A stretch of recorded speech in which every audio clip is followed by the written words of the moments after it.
मैं हूं तारक चौधरी। मज़ीद अच्छी वीडियोस के लिए हमारे चैनल को सब्सक्राइब कीजिए और बर वक्त मालूमात के लिए बेल आइकन प्रेस कीजिए। ए दोस्तों, बच्चे तुसी अपनी देख रहे हो स्क्रीन ते और उन्होंने नाल रेट भी करते हैं ज़रा चल के ए देख सकते हो। मैं पहले तुहानू दिखा रहा और उन्होंने रेट भी करते हैं। आ पकड़ा ज़रा आ रेट दसना इतने rate rate rate rate A पकड़ी बत्ती बत्ती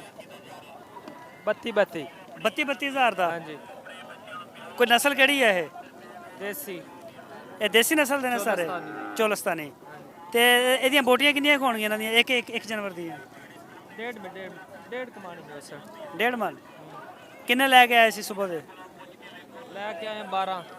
ते बेचे किन्ने ने एक ही बिका एक ही बेचे हाँ क्यों अज मंडी मंदी आ हाँ ठंडी आ ठंडी है अच्छा खरीदे भी नहीं इथों नहीं खरीदे नहीं कित्थों आए सी लैके आत्मे वाली कार्ड ਉਹ ਕਿੱਥੇ ਆ हरुणाबाद ਦੇ ਕੋਲ ਅੱਛਾ ਹਰੂਨਾਬਾਦ ਦੇ ਕੋਲੋਂ ਆਏ ਸੀ ਇਹ ਹੁਣ ਵਾਪਸ ਲੈ ਜਾਓ ਖਰਚਾ ਤੇ ਪਏਗਾ ਉੱਪਰ हाँ जी ਅੱਛਾ ਤੇ ਵੈਸੇ ਲੱਗਿਆ ਕਿ ਨਾ ਤੁਸੀਂ 32 32 ਮੰਗ ਰਹੇ ਹੋ 20 20 22 22 23 23 ਲਾਉਂਦੇ ਨੇ ਇਹ ਤਾਂ ਬੜਾ ਫਰਕ ਆ ਰਿਹਾ 10 10000 ਰੁਪਏ ਦਾ हाँ जी ਬੜਾ ਫਰਕ ਆ ਰਿਹਾ ਯਾਰ ਇਹ ਕੀ ਮਸਲਾ बस मंदा है ना ਅੱਛਾ ਮੰਦਾ ਸਹੀ ਚਲੋ ਠੀਕ ਹੋ ਗਿਆ ਸਰ ਬੜੀ ਮਿਹਰਬਾਨੀ ਹੈ ਦੋਸਤੋ ਤੁਸੀਂ ਰੇਟ ਜਾਣੇ ਇਹਨਾਂ ਪੱਠਿਆਂ ਦਾ 32 ਹਜ਼ਾਰ ਰੁਪਏ ਮੰਗ ਰਹੇ ਨੇ ਔਰ 22 ਹਜ਼ਾਰ ਰੁਪਏ ਲੱਗਿਆ ਇਹ ਦੇਖ ਸਕਦੇ ਹੋ ਸਾਰੇ ਜਿਹੜੀ ਰੋਈ ਦੀ ਨਸਲ ਚੋਲਸਤਾਨੀ ਔਰ ਸਹੀਵਾਲ ਅੱਗੇ ਚੱਲਦੇ ਹਾਂ ਕਿਸੇ ਹੋਰ ਦੋਸਤ ਨੂੰ ਪੁੱਛਦੇ ਹਾਂ ਰੇਟ ਇਹਨਾਂ ਦਾ ਮਾਸ਼ਾਅੱਲਾ ਬੜਾ ਪਿਆਰਾ ਮਾਲ ਇਹਨਾਂ ਦੇ ਕੋਲ ਦੋਸਤੋ ਦੇਖ ਸਕਦੇ ਹੋ ਤੁਸੀਂ ਇਹਨਾਂ ਦੇ ਕੋਲ ਜ਼ਰਾ ਪੁੱਛਦੇ ਆ ਕਿ ਕਿਹੜੀ ਨਸਲ ਹੈ ਸਰ ਇਹ ਕਿਹੜੀ ਨਸਲ ਲੈ ਕੇ ਆਏ ਨੇ प्योर शाही वाला जी ਅੱਛਾ ਵੱਛੇ ਨੇ ਵੱਛੀਆਂ बच्चे ਵੱਛੇ ਪਿਓਰ ਸਹੀਵਾਲ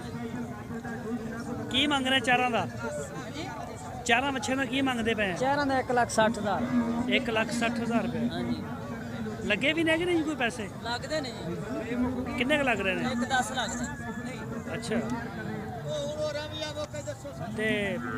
ਅੱਜ ਮੰਡੀ ਦੀ ਕੀ ਪੋਜੀਸ਼ਨ ਹੈ ਗਰਮ ਆ ਠੰਡੀ ਹੈ ਜਾਂ ਕੀ ठंडी है जी ਠੰਡੀ ਆ ਜਾਂ ਅਕਸਰ ਇਹ ਲੋਕ ਕਹਿ ਰਹੇ ਨੇ ਇਹ ਦੋਸਤੋ ਦੇਖ ਸਕਦੇ ਹੋ ਤੁਸੀਂ ਪਿਓਰ ਸਹੀਵਾਲ ਬੱਚੇ ਨੇ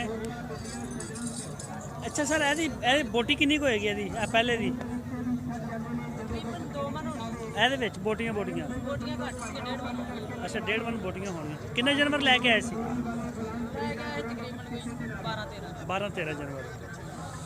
ਠੀਕ ਹੋ ਗਿਆ ਬਾਕੀ ਵੇਗੇ ਨੇ हां को खलोते ने आवे मुंडा ला खलोता को वेगन विच को ਅੱਛਾ ਅੱਛਾ ਇਧਰਲੀ ਸਾਈਡ ਤੇ ਵੀ ਖੜੇ ਨੇ ਇਹਨਾਂ ਦੇ ਜਾਨਵਰ ਅੱਛਾ ਇਹ ਵੀ ਪਿਓਰ ਸਹੀਵਾਲ ਦੇ ਨੇ ਇਹ ਜੋੜੀ ਦਾ ਕੀ ਮੰਗ ਰਿਹਾ ਜਿਹੜੀ ਜੋੜੀ ਫਿਰ ਸਾਹਮਣੇ ਅੱਛਾ 45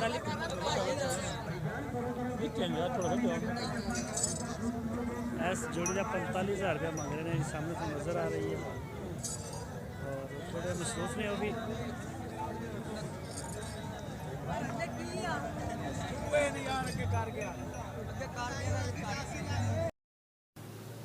ਦੋਸਤੋ ਸ਼ਾਮ ਦਾ ਟਾਈਮ ਹੋ ਰਿਹਾ ਔਰ ਜਿਹੜੀ ਮੰਡੀ ਆ ਸਾਡੀ ਉਹ ਸਾਰੀ ਵਾਈਂਡ ਅਪ ਹੋ ਰਹੀ ਆ ਲੋਕ ਜਾ ਰਹੇ ਨੇ ਵਾਪਸੀ ਤੇ ਔਰ ਤੁਸੀਂ ਦੇਖ ਸਕਦੇ ਹੋ ਗੱਡੀਆਂ ਜਿਹੜੀਆਂ ਨੇ ਰੋਡਾਂ ਤੇ ਸਿੱਧੀਆਂ ਹੋ ਰਹੀਆਂ ਨੇ ਔਰ ਜਿਹੜੇ ਮਾਲ ਖਰੀਦੇ ਨੇ ਕੋਈ ਇਹਨਾਂ ਨੂੰ ਉੱਪਰ ਲੋਡ ਕਰ ਰਿਹਾ ਔਰ ਇਹ ਦੇਖ ਸਕਦੇ ਹੋ ਮੁxtਲਿਫ ਗੱਡੀਆਂ ਦੇ ਵਿੱਚ ਇਹ ਜਾਨਵਰ ਖੜੇ ਨੇ ਔਰ ਗੱਡੀਆਂ ਵੀ ਆ ਦੇਖੋ ਜਗ੍ਹਾ ਕਾਫੀ ਖਾਲੀ ਹੋ ਗਈ ਸਵੇਰ ਇੱਥੇ ਜ਼ਰਾ ਵੀ ਜਗ੍ਹਾ ਜਿਹੜੀ ਹੈ ਨਾ ਇੱਕ ਤਿਲ ਵੀ ਨਹੀਂ ਡਿੱਗ ਸਕਦਾ ਸੀ ਔਰ ਹੁਣ ਸਾਰੇ ਤਕਰੀਬਨ ਜਾ ਰਹੇ ਨੇ ਇਹ ਅਗਰ ਦੇਖ ਸਕਦੇ ਹੋ ਤੇ ਮੰਡੀ ਦੇ ਵਿੱਚ ਵੀ ਕਾਫੀ ਜਗ੍ਹਾ ਜਿਹੜੀ ਉਹ ਖਾਲੀ ਹੋ ਚੁੱਕੀ ਆ ਔਰ ਅਸੀਂ ਵੀ ਤਕਰੀਬਨ ਬਾਹਰ ਆ ਚੁੱਕੇ ਮੰਡੀ ਚੋਂ ਔਰ ਥੋੜੀ ਦੇਰ ਤੱਕ ਅਸੀਂ ਇਨਸ਼ਾਅੱਲਾ ਇੱਥੋਂ ਨਿਕਲ ਜਾਵਾਂਗੇ ਲੇਕਿਨ ਹਾਲੇ ਵੀ ਅਗਰ ਬੜੀ ਵੱਡੀ ਜਿਹੜੀ ਤਾਦਾਦ ਆ ਉਹ ਗੱਡੀ ਇਹਦੇ ਅੰਦਰ ਮੌਜੂਦ ਆ ਲੇਕਿਨ ਹੁਣ 1 ਘੰਟੇ ਦੇ ਅੰਦਰ ਅੰਦਰ ਇਨਸ਼ਾਅੱਲਾ ਇੱਥੋਂ ਨਾ ਕਾਫੀ ਬੜੀ ਤਾਦਾਦ ਦੇ ਵਿੱਚ ਜਿਹੜੀਆਂ ਗੱਡੀਆਂ ਨਿਕਲ ਜਾਣਗੀਆਂ ਮੰਡੀ ਚੋਂ ਔਰ ਜਾਨਵਰ ਵੀ ਚੱਲ ਜਾਣਗੇ ਜਿਨ੍ਹਾਂ ਦੇ ਸੇਲ ਹੋ ਗਏ ਉਹ ਵੀ ਚੱਲ ਜਾਣਗੇ ਜਿਹੜੇ ਰਹਿ ਗਏ ਨੇ ਉਹ ਵੀ ਚੱਲ ਜਾਣਗੇ ਔਰ ਇਹ ਟਾਲ ਆ ਜੇ 300 ਰੁਪਏ ਮਣ ਪੱਠੇ ਦੇ ਰਹੇ ਨੇ ਸਾਰੇ ਤਬਦੀਲੀ ਕਰਦੇ ਨੇ ਲੇਕਿਨ ਦਾਜ ਇਹਦਾ ਵੀ ਲੱਗਦਾ ਪਿੱਛੇ ਕੋਈ ਨਹੀਂ ਹਟਦਾ ਔਰ ਇਹ ਦੇਖ ਸਕਦੇ ਹੋ ਅੱਗੇ ਕਿ ਜਾਨਵਰ ਲੋਡ ਹੋ ਗਏ ਨੇ ਔਰ ਜਾ ਰਹੇ ਨੇ ਸਾਹਮਣੇ ਆ ਦੇਖ ਸਕਦੇ ਹੋ। ਇਹ ਗੱਡੀਆਂ ਖਾਲੀ ਨੇ ਲੇਕਿਨ ਇਹ ਵੀ ਤਿਆਰ ਪਈਆਂ ਨੇ ਇਸ ਟਾਈਮ।